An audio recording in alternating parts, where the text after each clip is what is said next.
पार्वती, अब उसके हाथ पीले करने का समय आ गया है। पर हमारी आनंदी तो अभी सिर्फ 9 साल की है। अभी तो उसके पढ़ने लिखने और खेलने कूदने के दिन हैं। देख पार्वती, लड़कियां पराया धन होती है और जितना जल्दी इन्हें घर से विदा कर दे उतना अच्छा है। कल से आनंदी की पढ़ाई लिखाई बंद। पर बाबू, इसमें मेरी क्या गलती है? आप मुझे पढ़ाई करने क्यों नहीं देते? तेरी गलती है कि तू एक लड़की है। लड़का होती तो क्या बाबू? लड़का होती तो क्या? ऐ लड़की, ज्यादा जबान ना चला, नहीं तो जबान गला से खींचकर बाहर निकाल दूंगा। बापू, मैं पढ़ लिख कर कुछ बनना चाहती हूँ। मेरी पढ़ाई ना रोको बापू। आनंदी, तुझे पढ़ना है तो पढ़, लेकिन सारी उम्र बाप की छाती पर यूं बोझ मत करना है। पर बापू, अभी तो मेरी उम्र पढ़ाई लिखाई की है। मुझे पढ़ लिख कर डॉक्टर बनना है। पढ़ाई पढ़ाई पढ़ाई, आज तो तेरी इन किताबों का काम तमाम करके ही छोड़ूंगा। ये ले। नहीं बापू, मत पढ़ो बापू। नहीं बापू, नहीं। बापू, ये तुमने क्या किया? तुमने मेरी इन किताबों को ही नहीं पढ़ा बापू। मेरी किस्मत फाड़ दी, मेरी किस्मत। ये काफी किताबें ना सिर्फ छोरों के हाथ में अच्छी लगती है, लड़कियों के हाथ में तो सिर्फ मेहंदी अच्छी लगती है, मेहंदी। पर बापू, मैं लड़की हूँ तो क्या हुआ?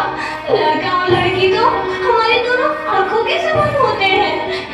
चुप कर आनंदी, और यह एहसान मान कि अब तक जिंदा है तू। कहीं बचपन में गला दबा कर मार दिया होता तो यह तेरी बकबक नहीं सुननी पड़ती आज। पर बापू, मुझे चूल्हा जलाना अच्छा ना लगे है। देख छोरी, जितना जल्दी हो तू चूल्हा जलाना सीख ले, उतना ही अच्छा है तेरे लिए। और हाँ, तेरा ब्याह तो होगा, वो भी कल के कल। अगला जीवन है तुम्हारी यह कहानी, आंखों में है पानी। मुझे माफ कर दे बेटी, तेरे बापू के जिद के आगे मेरी एक न चलेगी। माफ कर दे बेटी, मुझे माफ कर दे। इस प्रकार मात्र 9 वर्ष की छोटी उम्र में आनंदी का विवाह गोपाल राव जोशी से हो गया। बाल विवाह एक सामाजिक कुरीति है और इस कुप्रथा का शिकार होना पड़ा आनंदी को। 5 वर्ष बाद आनंदी 14 साल की हो गई है। उसके घर एक शिशु ने जन्म लिया है। देखते हैं आगे क्या हुआ। देखिए ना, इसे क्या हो गया है? इसका माथा तो अंगार की तरफ तक रहा है।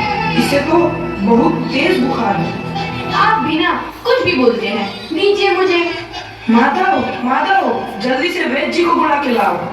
जी, अभी बुला के लाता हूं। ये तुम क्या कर रही हो आनंदी?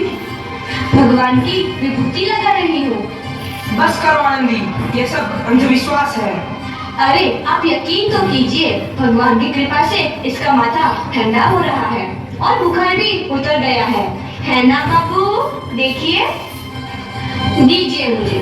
उठो बाबू, आंखें खोलो, तुम्हें तुम्हारी माँ बुला रही है। आंखें खोलो, देखिए ना इसे क्या हो गया है? आंखें भी नहीं खोल रहा। आंखें खोलो बेटा। आप चुप क्यों है? आंखें खोलो बेटा, आंखें खोलो। आनंदी, हमारा बेटा कभी आंखें नहीं खोलेगा। नहीं, ऐसा नहीं हो सकता। मेरे बेटे को मुझसे कोई नहीं छीन सकता, कोई नहीं छीन सकता। पागल मत बनो आनंदी। माधव, आनंदी, बंद करो ये पागलपन। भगवान ने मेरा बच्चा छीन लिया। भगवान ने नहीं, तुम्हारी अशिक्षा और अंधविश्वास ने तुम्हारा बच्चा छीना है। अगर तुम पढ़ी लिखी होती तो आज हमारा शिशु जीवित होता। तुम अनपढ़ थी आनंदी, अनपढ़।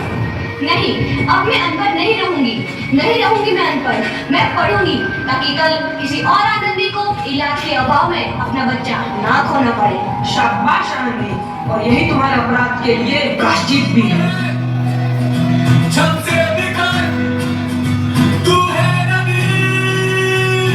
आनंदी, तुम्हारी 12वीं का परिणाम आ गया है। तुमने पूरे कॉलेज में प्रथम स्थान अर्जित किया है।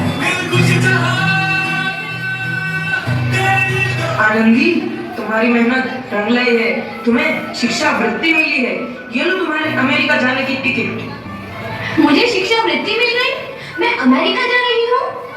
पर ये सब मैं अकेले कैसे कर पाऊंगी? ली, अपने आप को इतना कमजोर क्यों समझ रही हो? फिर इतना पढ़ने लिखने का क्या फायदा? तुम अभी गवार की गवार? नहीं हूँ मैं अब गवार।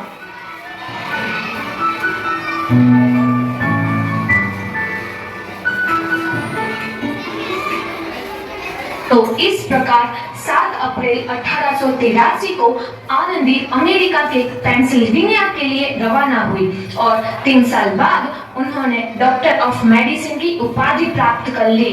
इधर आनंदी के पिता की तबीयत बहुत खराब है। आगे क्या होता है देखते हैं। लगता है अब मेरे जाने का समय आ चुका है। अब मैं नहीं बचूंगा। ऐसा मत बोलो। शहर के सिटी हॉस्पिटल में अमेरिका से डिग्री लेकर कोई बड़ा डॉक्टर आया है। एक बार वहाँ चलकर दिखा लेते हैं। हाँ, सही बोला भैया। कम से कम देखो तसल्ली तो मिल जाएगी। हाँ हाँ, चलो चलो जल्दी हॉस्पिटल चलते हैं।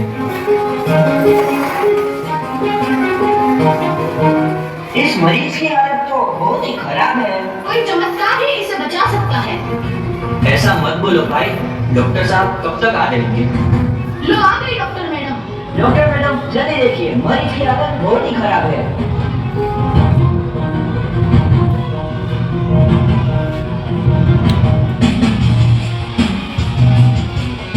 अब आप बिल्कुल ठीक है। मौत के मुंह से आपको बचाया है डॉक्टर मैडम ने। डॉक्टर साहब ने मुझे बचा लिया। मुझे मिलना है डॉक्टर साहब से। डॉक्टर साहब नहीं, डॉक्टर मैडम बोलो। डॉक्टर मैडम, उन्होंने ही तुम्हें जीवन दान दिया है। लो आ गई डॉक्टर मैडम, मिल लो मुझसे। डॉक्टर मैडम आपका बहुत बहुत धन्यवाद। आपने मेरी जान बचाई। इसके बदले में मैं गरीब भला आपको क्या दे सकता हूँ? वचन, वचन चाहिए मुझे कि कभी ये नहीं कहोगे कि लड़कियां कुछ नहीं कर सकती। वचन? ये कैसा वचन? अरे श्यामलाल, तुमने पहचाना नहीं? तुम्हारी बेटी आनंदी। आनंदी? मेरी बेटी आनंदी डॉक्टर? हाँ बाबू, वही आनंदी जिसके लिए बचपन में तूने चूल्हा और दूल्हा के अलावा कुछ नहीं सोचा था। आनंदी, आनंदी मेरी बेटी, मुझे माफ कर दे। मैं तेरा गुनहगार हूँ बेटी। नहीं नहीं बाबू, वही आनंदी जिसके हाथ पीले करके तुम उसकी सारी जिंदगी काला कर देना चाहते थे। माफ कर दे मुझे मेरी बच्ची, माफ कर दे। मैं तेरा अपराधी हूँ मेरी बच्ची, माफ कर दे। नहीं बाबू, मैंने तो तेरा एहसान चुकाया है। याद है ना अपना एहसान जो बचपन में तुमने मुझ पर किया था? ताने सुना सुना कर जीते जी मार डाला था मुझको। अब बोल, और किस किस को मारेगा? आनंदी बेटी, मुझे माफ कर दे मेरी बच्ची, मैं तेरा गुनहगार हूँ। बाबू, आपने ही तो बोला था किताबें सिर्फ बेटों के हाथ में अच्छी लगती है, बेटियों के हाथ में तो सिर्फ मेहंदी। बेटों और बेटियों में फर्क करना तो आंखों में फर्क करने समान है। एक का पढ़ना और दूसरे का ना पढ़ना सामाजिक अधिकार है बाबू, सामाजिक अधिकार। उपकार मांगता हूँ मैं तुझ जैसी बेटी का, जिसने सारी उम्र मुझसे कुछ ना मांगा। मांगा तो सिर्फ बराबरी का दर्जा, वरना सच तो यह है कि मैं तेरी माफी के लायक भी ना हूँ। मुझसे सब बाप तेरी बराबरी कर सके उसके मैं लायक भी ना हूँ मेरी बेटी, मैं लायक भी ना हूँ। अपने बापू को क्या माफ नहीं करोगी आनंदी? माफ कर दो आनंदी, माफ कर दो। सुबह का भूला यदि शाम को घर लौट आए तो उसे भूला नहीं कहते। बापू।